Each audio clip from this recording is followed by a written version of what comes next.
In this video, I'll show you how to make clapping hands with a recoil action. Hey there, thanks for watching Square Type, the channel showcasing easy to follow pop-up card tutorials and demo videos. So to make clapping hands with a recoil action, you just take a card and find the middle where you want the hands to actually clap together. And on both sides of the center, you're going to make another set of marks equidistant from the center. In this case, I'm making it 1 inch out from the center, and then another inch in from the edge of the card, another set of marks, and taking my pull tab and placing it on the card where I want it to be located, and then just marking the width of the pull tab, top and bottom, along where those other marks were, and then just pulling a line down through the center of the pull tab width. These are the ones I'm going to cut, and also this is the thumb notch that I'm going to cut. One cut here, 2 parallel cuts here, 1 cut here. And then this is going to be a flap, this is going to be a flap, this is going to be a hole. I'm going to raise up the flaps so you can see them. See? And don't forget to make that thumb notch cut out. Okay. So taking the 2 pull tabs, sticking them together, and just making a fold at exactly the same spot on both of them, about 1 inch in from the edge. Taking a scrap piece of paper, cutting out a strip about 1/4 of an inch. You can make it thinner or even thicker, whatever you like. 1/4 of an inch is fair, I think. And then just glue that stopper onto the short end of the elbow of one of the pull tabs. Trim to size, but just make sure that it's still hanging over the edges, both edges. Take the scrap piece and mark that on the other pull tab at exactly the same spot of where the other one was glued, but this time don't glue it, just fold it along that line. That way you make sure that this fold line is the same as the stopper, so both pull tabs are the same, except one has a stopper, one has an extra fold. Okay, the one with the stopper gets put through the hole. The other one without a stopper gets glued.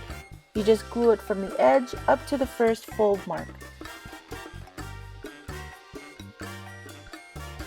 And then you line up that glued side to the last line that you made on the card. Like that. Remember, the pull tabs are all going to swing in the same direction. So notice how it swings back and forth. That's exactly what you want. Oops, my other pull tab fell out of the hole, so I'm going to stick that back through the hole. And now this one goes through the slot right here. And pushing both pull tabs all the way in so that the flaps are both open. Flip it over and glue the pull tabs together. Again, because the stopper and the fold are exactly the same measure on both pull tabs, when these get glued together and pulled back and forth, they won't warp.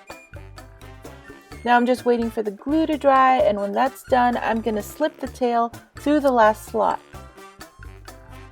And then while it's pushed in all the way, I'm going to trim it to the side of the card.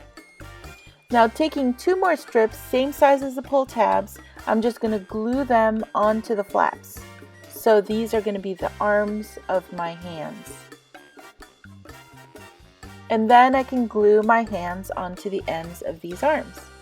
I'm going to trim them so that the hands will fit inside of the card, but I'm probably going to have to readjust later on, just so you know.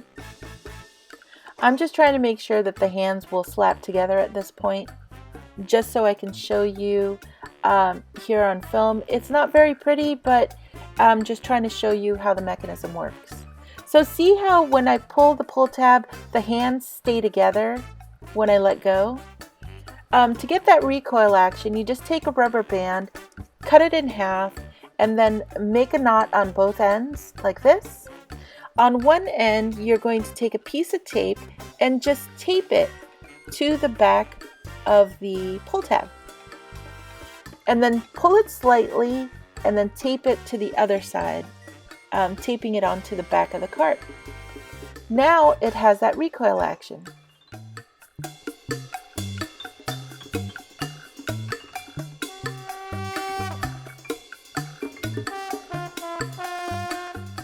So at this point, all I'm doing is just adjusting the hands again so that they both fit inside of the card, not just one, but both.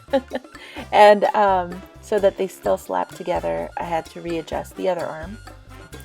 And that's it. The rest of it is just embellishing. There is one more thing that you could do if you wanted to add a backing to this card. You would be covering the mechanism, right? So you don't want people to see the mechanism.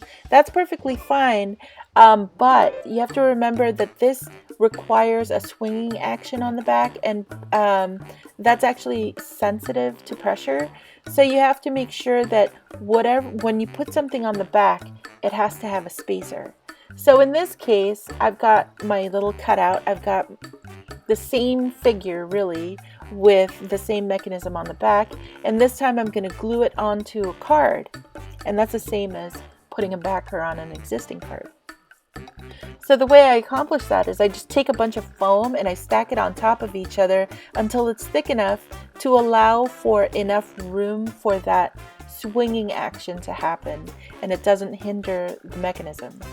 I also stack some foam on the sides of the mechanism so that it's also raised up from the card. That way it can swing pretty freely and I don't have to worry about it getting stuck. Those are really the only principles you have to watch out for, and you'll be able to make something like this. The recoil action makes this more than just a card. It really kind of starts to feel fun to play with, kind of like a toy. So comment below, let me know if you want to see something else. Share this with your friends. Let me know if you liked or disliked it, and subscribe to my channel. Square type. Thanks for watching. Bye.